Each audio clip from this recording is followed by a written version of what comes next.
Hello everyone. हम अपना previous topic जो चल रहा था टिश्यू उसी को कंटिन्यू करते हैं। In the previous session we have completed the plant tissues. In this chapter we are continuing with the tissue that is the animal tissue. In animal tissue you have to learn this flow chart very nicely so you can understand the complete concept of animal tissues. Total 4 type of tissues are given in our syllabus and जो 4 point given है चारों types के tissues हैं वो animal tissues में आपका हो जाएगा। First one epithelial, second one connective, third one first हो जाएगा आपका epithelium, second one connective, third one musculo, fourth one nervous tissues. Epithelium tissues again divide into the 5 types. First one squamous epithelium, second one cuboidal, third one columnar, fourth one ciliated, fifth one glandular epithelium tissues. Again squamous epithelium tissues में हम 2 types की tissues पढ़ेंगे। First one simple squamous and second one stratified squamous epithelium tissues. In connective tissues total 7 type of tissues are given in our syllabus starting with bone 1, 2 cartilage, 3 tendon, 4 ligament, 5 blood, 6 areola, 7 adipose। हमें सिर्फ ये 7 ही type of tissues learn करने हैं। Next muscular में total 3 type of tissues आपको पढ़ने रहेंगे, striated, smooth and cardiac. And last 4 type का जो हम पढ़ेंगे मेन में वो हो जाएगा आपका nervous tissues. Epithelium tissues basically जैसा अपन ने प्लांट टिश्यूज़ में पढ़ा था, epidermis cells, epidermis tissues are present there. तो एपिडर्मिस टिश्यूज़ का मेन फंक्शन होता है प्रोटेक्ट करना, बाहर से प्लांट को बचाना और मैकेनिकल सपोर्ट प्रोवाइड करना। Similarly epithelium tissues animal cell में वर्क करेगी। इट इज़ कवरिंग और protecting tissues of animals. Made up of tightly packed cell, सारी सेल्स एक के साथ एक अरेंज होगी कंटिन्यूस में, सो बीच में कोई भी स्पेस अवेलेबल नहीं होगा।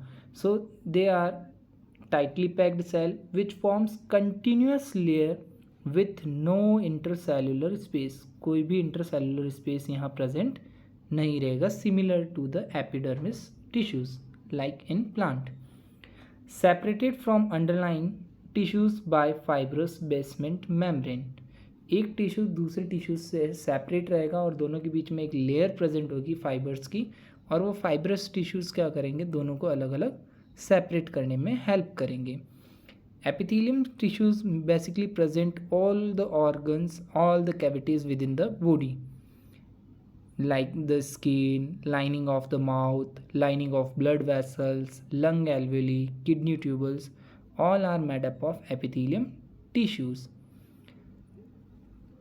The permeability of the epithelium cells regulate the exchange of material between body and environment. Like जैसा आपने प्लांट सेल्स में पढ़ा होगा, सेल मेम्ब्रेन एक्ट करती है as a SPM, semi permeable membrane. It means कि कुछ मटेरियल्स को ही सेलेक्टिवली परमिएबल मेम्ब्रेन भी आप बोल सकते हो, तो कुछ लिमिटेड मटेरियल्स को ही एंटर होने देगी, लिमिटेड मटेरियल्स को ही एग्जिट होने देगी। बट यहाँ ऐसा नहीं है, ये कम्प्लीटली परमिएबल है, फुल्ली परमिएबल है, सारे ही मटेरियल्स को क्या करेगी, एंटर और एग्जिट होने देगी। यानी कि अगर किसी भी पार्टिकल को, किसी भी मैटर को एक सेल से दूसरे सेल में एंटर होना है या दूसरे सेल से फर्स्ट वाले सेल में आना है, तो at least it has to be pass from the epithelium tissues, like it is act as a barrier between the 2 different organ in our body. कि 2 ऑर्गन के बीच में ये एक्ट करेगा एज ए बैरियर, कि इधर आपका हार्ट सेल्स हो गए, इधर आपका लंग्स के सेल्स हो गए, कुछ भी मटेरियल्स को अगर एक्सचेंज होना है या एक ही टाइप के टिश्यूज़ में एक्सचेंज होना है, तो वो इस एपिथेलियम सेल्स की जो मेम्ब्रेन होगी उस मेम्ब्रेन से पास होके ईजिली जा सकता है। Next type of epithelium cells और एपिथेलियम टिश्यूज़। एपिथेलियम टिश्यूज़ के अंदर टोटल हमने पढ़ने हैं टोटल 5 टाइप्स। 5 टाइप्स कौन कौन से, तो आपका हो जाएगा एक तो स्क्वैमस के बाद में हो जाएगा आपका कॉलमनर, क्यूबॉइडल, सीलिएटेड, ग्लैंडुलर। सबसे पहला स्टार्ट करते हैं स्क्वैमस। स्क्वैमस में भी हमें 2 टाइप पढ़ने हैं, सिंपल स्क्वैमस एंड ये हो गया आपका simple squamous and stratified squamous tissues. इनमें आपको जैसा इस फॉर्मेट में टेबल में चार्ट में गिवन है एज इट इज़ ही आपको लर्न करना है। कैरेक्टरिस्टिक्स, लोकेशन कि वो कौन सी प्लेस पे प्रेजेंट है और वो टिश्यू का मेन फंक्शन क्या है। तो एक फंक्शन आप कॉमन सब में लर्न कर लीजिएगा, प्रोटेक्शन। सारे ही एपिथेलियम सेल्स का मेन फंक्शन यही होता है कि वो प्रोटेक्शन ही करने का काम करेगा। Starting with the simple squamous epithelium tissues, these are cells are thin and flat. इनकी जो सेल्स होगी वो बिल्कुल थिन होगी और कैसी रहेगी, फ्लैट रहेगी। कहाँ प्रेजेंट होता है, तो लंग एल्वियोली। एल्वियोली आपको पता है कि जो आपका लंग्स होता है, लंग्स का स्मॉलेस्ट फंक्शनल यूनिट होता है एल्वियोली, जहाँ पे गैसेस का एक्सचेंज होगा। Blood vessels, arteries, veins, capillaries, oesophagus, food pipe, lining of mouth. It means कि जो आपका माउथ होगा वहाँ जितने भी पार्ट्स होंगे उसकी लाइनिंग्स जो बनी होगी, यानी आउटर लेयर ऑफ माउथ जो होगा वो किसका बना होगा, आपका सिंपल स्क्वेमस टिश्यूज़ का। नेक्स्ट क्या फंक्शन करेगा, तो protection first, second exchange of substances between blood and cells at the alveoli. Next one is stratified squamous. These are flat cells but they are arranged in the many layers. Like एक stake ये है, इसके ऊपर दूसरी layer के ऊपर तीसरी layer, ऐसे करके लेयर्स का एक अरेंजमेंट हो जाएगा।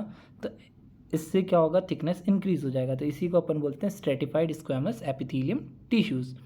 What is the main function, it act as a insulator, और क्योंकि बहुत बड़ा लेयर बन जाएगा और मेन फंक्शन हो जाएगा protection from the mechanical injuries.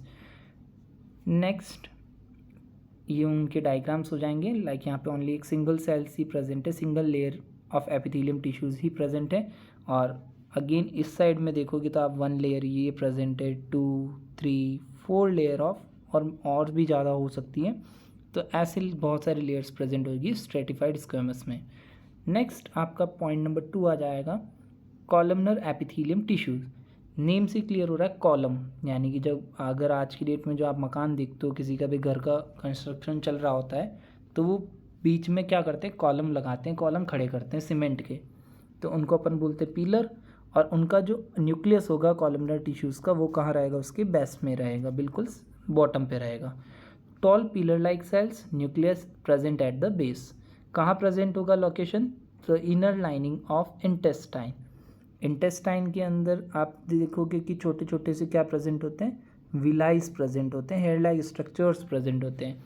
And these villi are help the intestine to absorb the food material present in the small intestine. So main function क्या हो जाएगा, absorption and secretion. Ciliated columnar epithelium tissues, these tissues are tall cells with the सीलिया।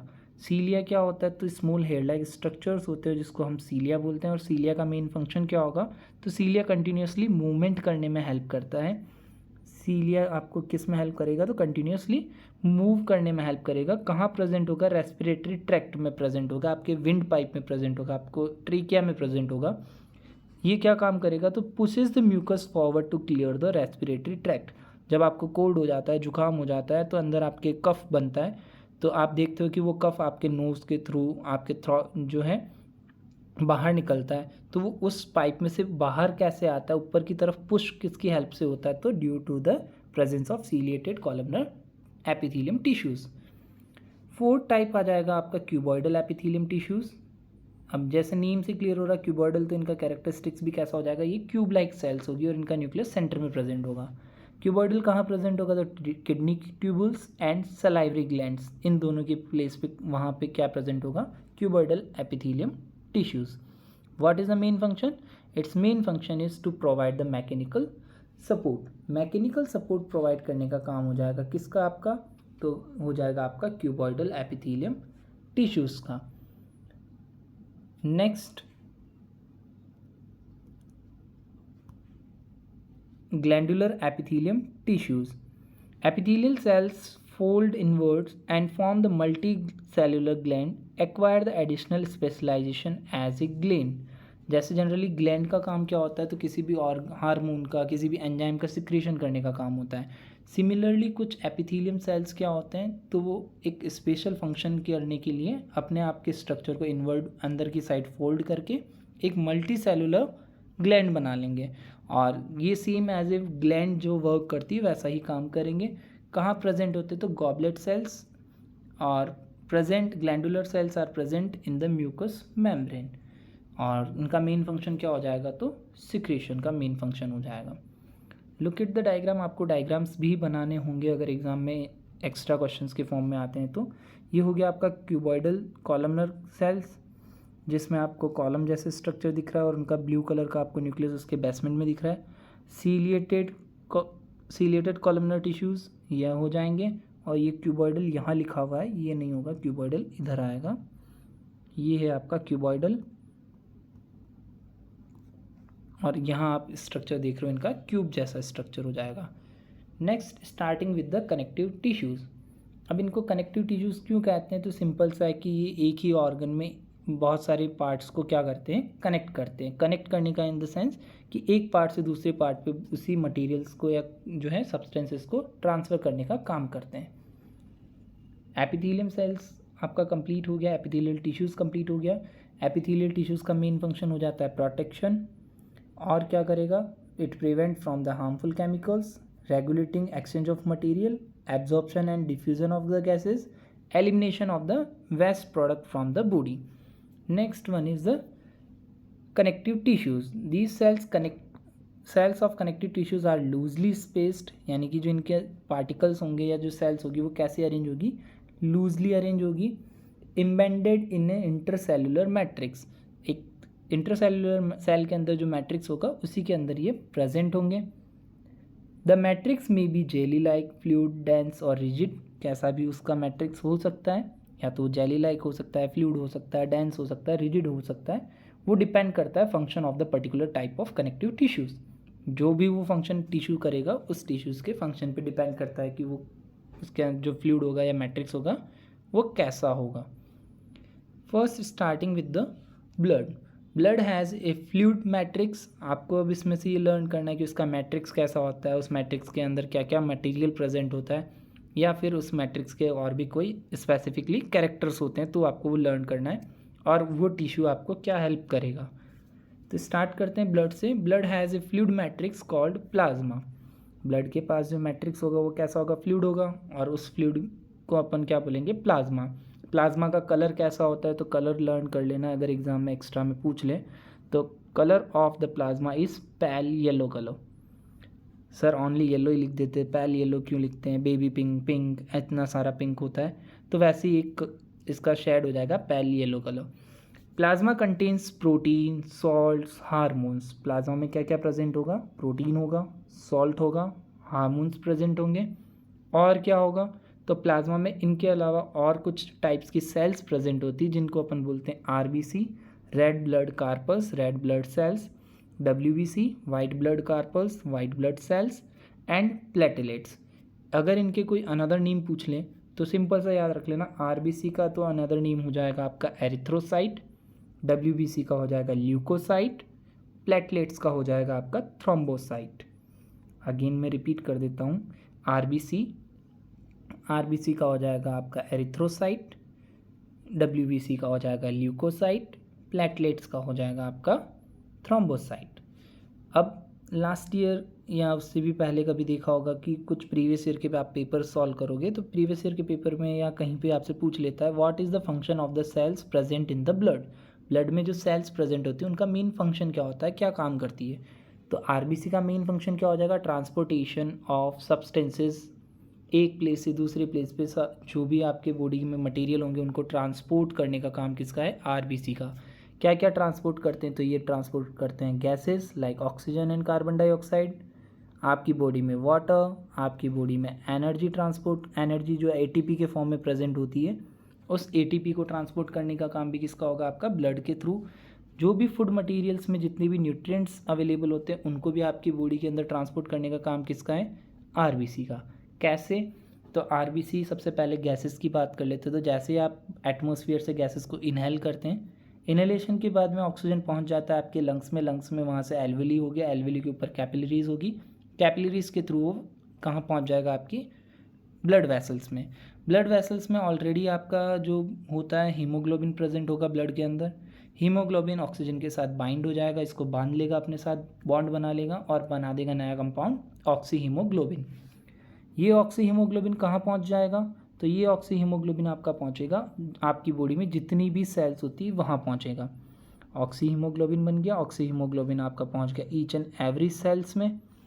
वहाँ cells में cellular respiration होगा। Cellular respiration क्या होता है? In the presence of oxygen food is break down in the energy and release carbon dioxide. तो वहाँ से वो फूड को ब्रेक डाउन करके सेल्स में से कार्बन डाइऑक्साइड रिलीज़ हो जाएगा। अब कार्बन डाइऑक्साइड क्या करेगा? आपका जो ऑक्सी हीमोग्लोबिन था वो तो ऑक्सीजन सेल में दे देगा। अगेन वहाँ से हीमोग्लोबिन इस कार्बन डाइऑक्साइड को अपने साथ बाइंड कराएगा, बनाएगा कार्बोक्सी हीमोग्लोबिन, और कार्बोक्सी हीमोग्लोबिन इसको लेके पहुँच जाएगा कहाँ पे? लंग्स में। लंग्स में अगेन क्या होगा? तो लंग्स में एक्सचेंज ऑफ गैसेज होगा एल्वेली से, कार्बन डाइऑक्साइड बाहर, ऑक्सीजन वापस से नई वाली अंदर, और ये प्रोसेस कंटिन्यूसली चलते जाएगा। तो ब्लड बेसिकली जो आरबीसी उसका मेन फंक्शन क्या है? तो ट्रांसपोर्टेशन ऑफ सब्सटेंसेज। इंटेस्टाइन में फूड डाइजेस्ट हो जाता है, उसके बाद उस फूड को डाइजेस्टेड फूड को ट्रांसपोर्ट करने का काम भी किसका है? आरबीसी का। नेक्स्ट बात करते हैं what is the function of WBC. तो बेसिकली डब्ल्यूबीसी का मेन फंक्शन हो जाएगा आपका to protect the body from the harmful organism like virus, bacteria, जो पैथोजेंस होते हैं आपकी बॉडी पे आ जाते हैं, तो इसके अगेंस्ट फाइट करने का काम करेगा। इट मीन्स कि डब्ल्यूबीसी आपके बॉडी में एंटीबॉडीज़ प्रोवाइड करेगा, इम्यून सिस्टम के जैसे वर्क करेगा। नेक्स्ट बात करते हैं प्लेटलेट्स का। What is the function of platelets? Platelets also known as thrombocytes, so it help in the clotting of blood. जब भी कभी आपको चोट लग जाती है, आपके वहाँ से ब्लीडिंग होना स्टार्ट होता है, तो ब्लीडिंग होने के टाइम पे क्या करेगा ये ब्लीडिंग के टाइम पे आपकी बॉडी के अंदर क्या बनाएगा? इसके पास एक फाइबर्स होता है, प्रोटीन होते हैं, तो वो फाइब्रिनोजन से यहाँ पे क्या बनाएगा? एक नेट लाइक स्ट्रक्चर बनाएगा येलो कलर का। जब भी अगर आपको कभी लगी हो तो आपने नोटिस किया होगा जिस प्लेस पे आपके लगती है तो वहाँ उस कट पे आपका सबसे पहले येलो कलर का लिक्विड इकट्ठा हो जाता है। तो वह बेसिकली वो क्या है? प्लेटलेट्स के अंदर जो प्रोटीन प्रेजेंट होता है, फाइबर्स प्रेजेंट होते हैं, थ्रोम्बोसाइट्स, थ्रोम्बोइन, उस थ्रोम्बिनोजेंस की हेल्प से वहाँ पे एक नेट लाइक स्ट्रक्चर बनाएगा, और नेट लाइक स्ट्रक्चर बनने के बाद आप देखोगे कि यहाँ पे क्या हो जाएगा? वो उसको ब्लड को बाहर निकलने से रोक देगा। तो इसी को अपन बोलते हैं क्लोटिंग ऑफ द ब्लड।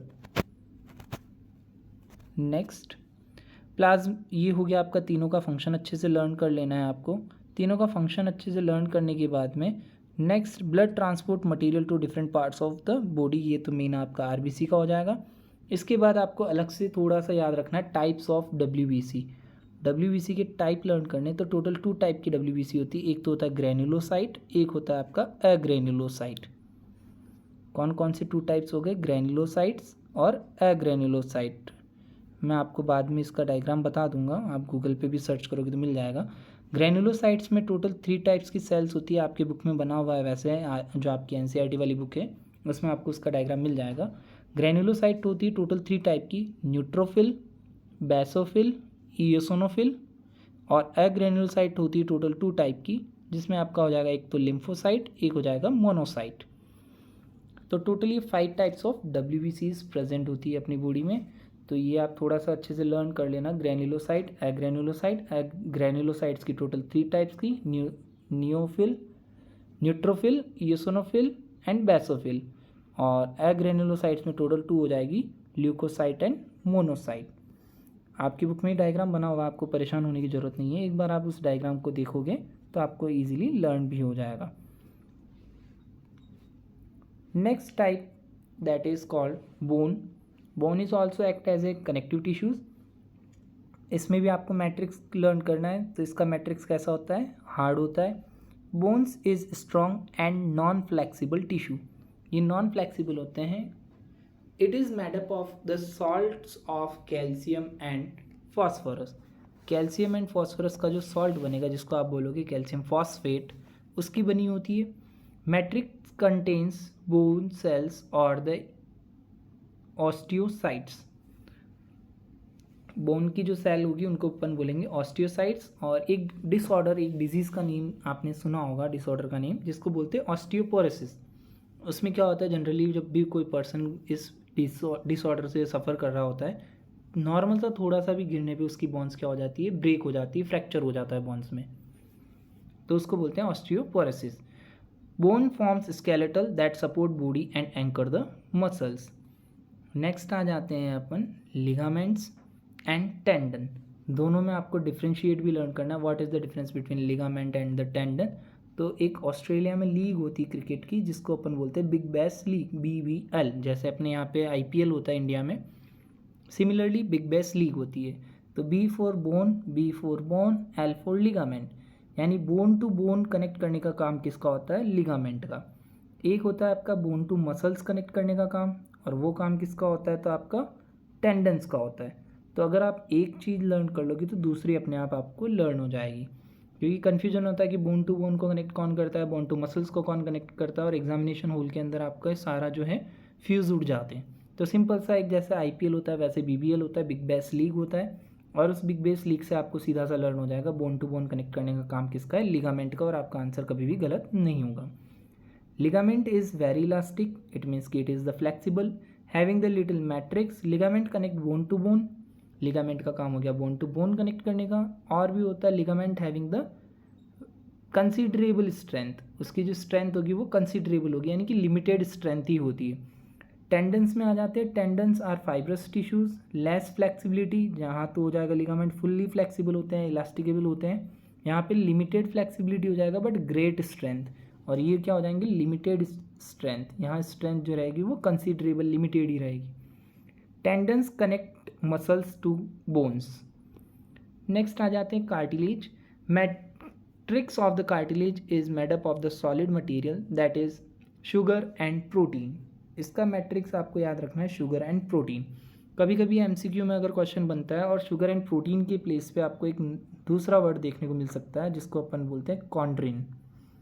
अगर आपको ये वर्ड मिल जाए तो इसी को आपको टिक लगाना है, इसी को आपको सही ऑप्शन मानना है। अगर शुगर एंड प्रोटीन गिवन होगा तो शुगर एंड प्रोटीन को ही मानना है। तो इसका मैट्रिक्स का नेम क्या हो जाएगा? Chondrin. Cells of the cartilage that is the chondrocytes are widely spaced and present in the matrix. Cartilage is softer than bone due to the presence of sugar and protein. इसमें sugar and protein matrix होता है, उसकी वजह से ये bones के comparatively थोड़ा सा क्या रहता है? सॉफ्ट रहता है, इजीली बैंड हो सकता है। कहाँ कहाँ प्रेजेंट होता है तो ये आपको अच्छे से लर्न कर लेना है, क्योंकि MCQ में क्वेश्चन कभी कभी उल्टा पूछ लेते हैं, in the which part of the body cartilage is not present. तो उस कंडीशन में थोड़ा सा आपको अच्छे से लर्न करना है। नोज़, अगर आप अपने नोज़ टिप को प्रेस करके देखोगे तो वो ईजिली प्रेस हो जाती है, बैंड हो जाती है। ईयर लॉब्स, ट्रेकिया, लैरिंग्स, जिसको आप वॉइस बॉक्स बोलते हो, जहाँ से आपके वॉइस प्रोड्यूस होती है, साउंड प्रोड्यूस होता है।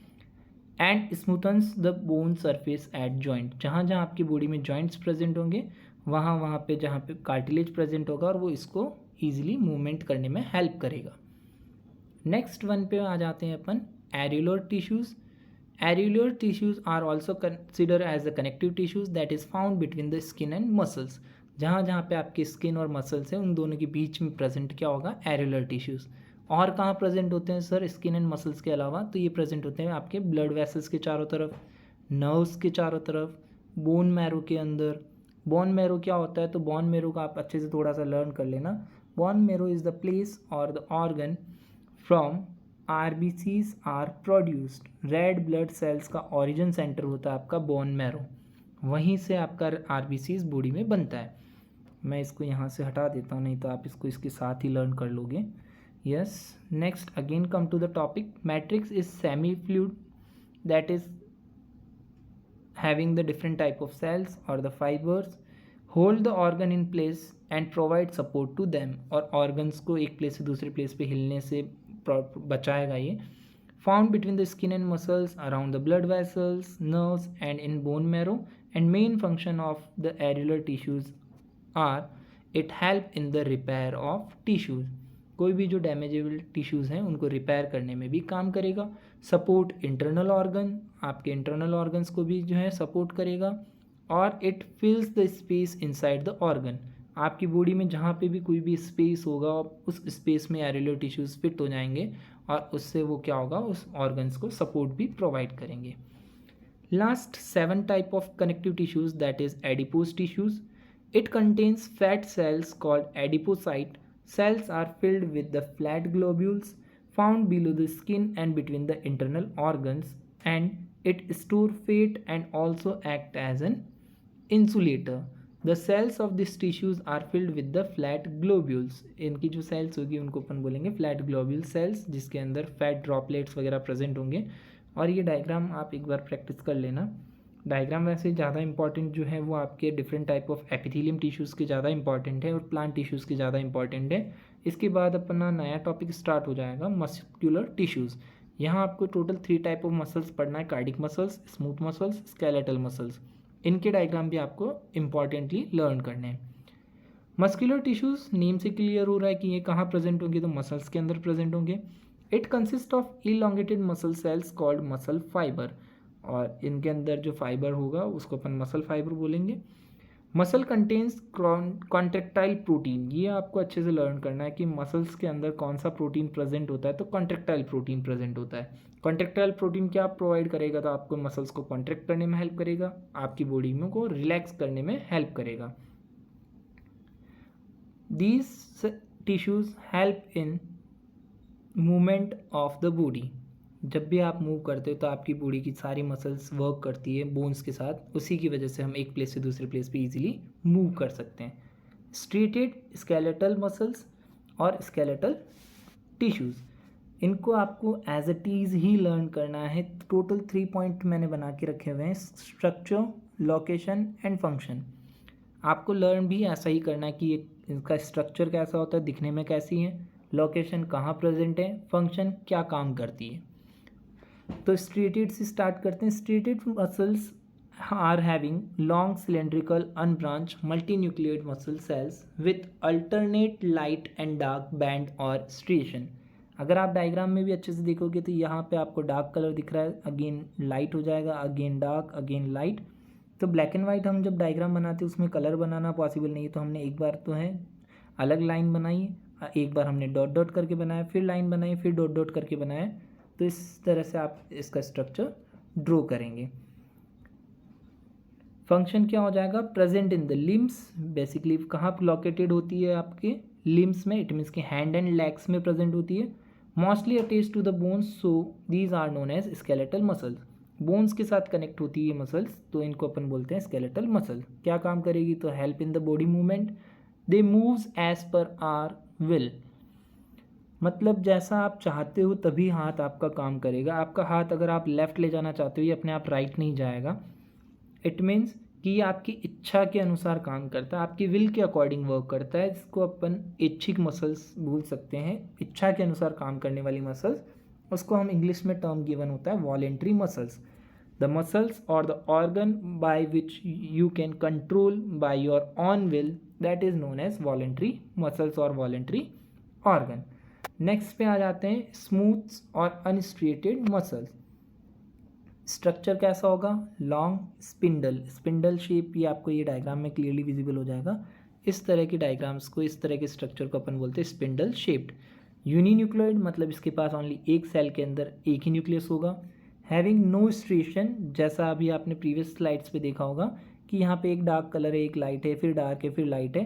तो ऐसा कोई भी स्ट्रिएशन प्रेजेंट नहीं हो सकता है या नहीं होता है. तो इसीलिए इसका नेम क्या हो जाता है, अनस्ट्रेटेड मसल्स या स्मूथ मसल्स. लोकेशन कहाँ प्रेजेंट होता है, तो found in the alimentary canal. आपका जो फूड पाइप होता है जहाँ से स्टार्ट होगा, जहाँ तक ओवर होगा वेस्ट मटेरियल निकलने तक, वहाँ तक का जो पूरा ट्यूब होता है उसको बोलते हैं alimentary canal. Blood vessels, iris of the I, ureters, bronchi of the lungs. और इन पार्ट को अगर आप अच्छे से पढ़ा और अच्छे से समझा तो आपको पता चलेगा कि ये सारे ऑर्गन्स आपके कंट्रोल में नहीं होते हैं. आप ब्लड वेसल्स में कितना ब्लड फ्लो होना है, कौन सी वेसल्स में कौन सा ब्लड फ्लो होना है, इसको आप कंट्रोल नहीं कर सकते. Iris of eyes, contraction and relaxation of the eye को आप कंट्रोल नहीं कर सकते हो, वो आइरिस ही अपने आप से कंट्रोल करेगी. यूरिटर्स में कितना यूरिन बनना है, बन के जाना है, वो आपके कंट्रोल में नहीं होता है, क्योंकि वो किडनी अपने अकॉर्डिंग वेस्ट मटेरियल को क्लीन करेगी और जितना भी वेस्ट मटेरियल होगा यूरिन के फॉर्म में यूरिटर्स के थ्रू होते हुए वो यूरिथ्रा में कलेक्ट हो जाएगा. Bronchi of the lungs, lungs का जो ट्रेकिया वाला पार्ट होता है, जो जहाँ से वो 2 लंग्स में डिवाइड होता है विंड पाइप, उसको अपन बोलते हैं ब्रोंकस. और ईच ब्रोंकस फर्दर डिवाइड होता जाता है ब्रोंक्यूलस में, और ईच ब्रोंक्यूलस फर्दर फाइनली अटैच होता है मेनी ऑफ एल्वेलीज से. फंक्शन क्या हो जाएगा स्मूथ मसल्स का, तो movement of food in alimentary canal and in internal organs, they are known as involuntary muscles. Involuntary muscles क्यों बोलते हैं, तो सिंपल सा है, because we can not control by our own will, जैसा हम चाहते हैं वैसा अपन उस पर कंट्रोल नहीं कर सकते। Last one cardiac muscles structure, cylindrical structure, branched होती है, पहले वाली दोनों आपकी अनब्रांच्ड रहेगी। यहाँ देखोगे तो ये यहाँ से स्ट्रक्चर गया, ये इधर वापस से ब्रांच बन गया, यहाँ से फिर ये ब्रांच्ड हो गया, तो इसका स्ट्रक्चर कैसा होगा, ब्रांच, यूनिन्यूक्लियोइड, एक ही न्यूक्लियस प्रेजेंट होगा विथ स्ट्रिएशन, कहीं कहीं पे आपको इसके अंदर स्ट्रिएशन विजिबल हो सकता है। Location wall of the heart, function rhythmic contraction and relaxation of the heart through out the life, पूरी लाइफ टाइम तक जब भी आपका हार्ट बीट कर रहा है उसका कॉन्ट्रेक्शन एंड रिलैक्सेशन कौन कंट्रोल करेगा, तो आपका कार्डिक मसल्स कंट्रोल करेगा। And it is also involuntary muscles, ये भी आपके कंट्रोल में नहीं होती है। आप चाहो कि मेरा हार्ट जो है थक गया, थोड़ी देर रेस्ट करा देते हैं, तो आप भैया जी परमानेंट रेस्ट कर लोगे, बट आपका हार्ट कभी भी रेस्ट नहीं करेगा। अगर हार्ट ने रेस्ट किया तो जय Shri Ram. Last one nervous tissues, 4 type of tissues in animal tissues. It is made up of nerve cells, और नर्व सेल्स को ही हम बोलते हैं neurons. Neuron is the smallest functional unit of the nervous system, जो आपकी बॉडी का पूरा nerve से रिलेटेड सिस्टम होता है उस सिस्टम को अपन बोलते हैं नर्वस सिस्टम। और उस नर्व सिस्टम के अंदर जो भी मैसेजेस कैरी करने का काम होता है वो किसका होता है, तो उसकी स्मॉलेस्ट सेल का होता है, जिसको अपन बोलते हैं neurons. Neurons consist of 3 part, first one is साइटोन, जिसका दूसरा नेम होता है सेल बॉडी, यानी कि ये वाला पूरा पार्ट जहाँ पे सेल बॉडी लिखा है। डेंड्राइट्स, जहाँ पे आपको इनके हेयर लाइक स्ट्रक्चर विजिबल हो रहे हैं, इनको बोलते हैं डेंड्राइट्स। एंड एक्सोन, एक पीछे पूरी लंबी सी एक सिंगल टैल होती है, पूंछ होती है, उस पूंछ को अपन बोलते हैं एक्सोन। एक्सोन के अलावा भी कुछ स्ट्रक्चर प्रेजेंट होते हैं, तो एक्सोन के बाहर आप नोटिस करोगे ये आउटर कवरिंग प्रेजेंट होती है, इस कैप्सूल लाइक स्ट्रक्चर्स को अपन बोलते हैं माइलिन सीथ। और एक कैप्सूल के बाद में दूसरा कैप्सूल थोड़ा सा डिस्टेंस पे अरेंज होता है, तो दोनों के बीच में थोड़ा सा स्पेस रहता है, इस स्पेस को बोलते हैं नॉड ऑफ रेनेवियर। वैसे इतना सारा हमें लर्न नहीं करना है, बट फिर भी अगर आपको याद करना हो तो थोड़ा सा देख लेना डायग्राम में, एक्स्ट्रा अगर लिखना हो कि आउटर कवरिंग ऑफ एक्सोन जो दिख रहा है यहाँ पे एक सीथ प्रेजेंट होता है, लेयर प्रेजेंट होता है, उसको बोलते हैं माइलिन सीथ। और एक माइलिन सीथ दूसरे माइलिन सीथ के बीच में थोड़ा सा गैप होता है, या जहाँ से ये आपस में बंधे हुए होते हैं, उसको अपन बोलते हैं node of Ranvier. Neuron consist of 3 parts हो गया, cyton contains nucleus and cytoplasm, dendrites are many short branched part, axon is a single long part as a tail. और लास्ट में यहाँ पे आपको विजिबल हो जाएगा नर्व एंडिंग। नर्व एंडिंग का दूसरा नेम होता है सिनेप्टिक नॉब्स, बहुत सारी बुक्स में आपको मिल जाएगा। तो बेसिकली इम्पल्स जो यहाँ मैसेजेस होते हैं वो किस फॉर्म में ट्रांसफ़र होते हैं, तो इम्पल्स के फॉर्म में ट्रांसफ़र होते हैं। इम्पल्स मीन्स इलेक्ट्रिकल सिग्नल्स के फॉर्म में ट्रांसफ़र होते हैं। नर्वस टिश्यूज़ कहाँ लोकेटेड होंगे, ब्रेन, स्पाइनल कोड, नर्व्स में। और इन प्लेसेस पे जो डैमेज होता है, कभी भी आपको चोट लग जाएगी तो डैमेज परमानेंट होगा। ऐसा क्यों होता है, तो यहाँ की जो सेल्स होती है वहाँ पे सेल डिवीज़न नहीं होता है। That's why the damage in the brain, spinal cord and nerves are permanent. देखा होगा, सुना होगा, आपके लोग जो हैं वो कोमा में चले जाते हैं। कोमा में जाने का मतलब कि उनकी जो ब्रेन में लग गई है, उनके कोई किसी नर्व में लग गई है, तो वहाँ पे उनका सेल डिवीज़न नहीं होगा, तो वो कोमा में भी जा सकते हैं। Function respond to stimulus, what is the stimulus, what is the respond. तो इसको सिंपल सा अगर एक एग्जांपल में समझें कि टीचर आपको मारने के लिए अपना हाथ उठाए, उससे पहले ही आपके दोनों हाथ आपके गाल को, आपके फेस को कवर कर लेते हैं, यानी जो टीचर का मारना होता है वो हो गया आपका स्टिमुलस, और आपको अपने आप को प्रोटेक्ट करना होता है वो हो जाता है आपका रेस्पॉन्ड। और अच्छे से एग्जांपल से समझते हैं, जब बच्चा छोटा होता है तो मिल्क की कोई भी ग्लास भरी हुई होती है, उस ग्लास को वो टच कर लेता है। मिल्क अगर हॉट होगा तो वो बच्चा उसको टच करते ही अपना हाथ हटा लेता है। इट मीन्स जो हॉट मिल्क है या जो हॉट मिल्क की जो वो ग्लास है वो तो हो गया आपका स्टिमुलस। उस छोटे से बच्चे ने अपना हाथ को बैक किया तो उसका वो हो जाएगा रेस्पॉन्स। तो स्टिमुलस एंड रेस्पॉन्स आपको अच्छे से समझ आ गया होगा। Respond to stimulus and transmit response very rapidly from one part to the another in the body. कि आपकी बॉडी में कोई भी आपको चेंजेस हुआ, वो मैसेज न्यूरॉन लेके ब्रेन तक जाएगा, ब्रेन को सिग्नल देगा कि भैया आपका हाथ जो है वो गर्म ग्लास पे लगा हुआ है, फटाफट से वहाँ से हाथ हटा लीजिए। तो ये सारा ही काम जो है बहुत ही फ्रैक्शन ऑफ सेकेंड्स में होता है, बहुत रैपिडली होता है। Nerves and muscles form functional combination which make animals to move rapidly in response to stimuli. Thank you so much for giving your time. Slides I hope कि 30 minute का video बनाने की कोशिश की थी, 5 मिनट ज़्यादा हो गया, 35 मिनट हो गए, बट इम्पॉर्टेंट टॉपिक है, हम इसको स्किप करके फास्टली सिर्फ जो है कि घास काटने वाला काम नहीं कर सकते हैं। अभी तो इसमें मैसेजेस कैसे कैरी होते, सिग्नल कैसे पास होते, कहाँ से कहाँ तक जाता है, वो चीज़ हमने डिस्कस नहीं की है, बट कोई नहीं, आपने अपना टाइम निकाला, thank you so much.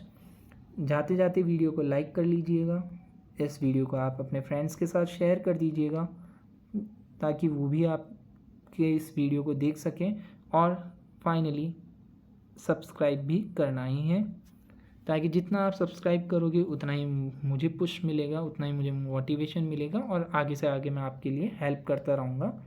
Again thank you so much, मिलते हैं नेक्स्ट टॉपिक नेक्स्ट वीडियो के साथ।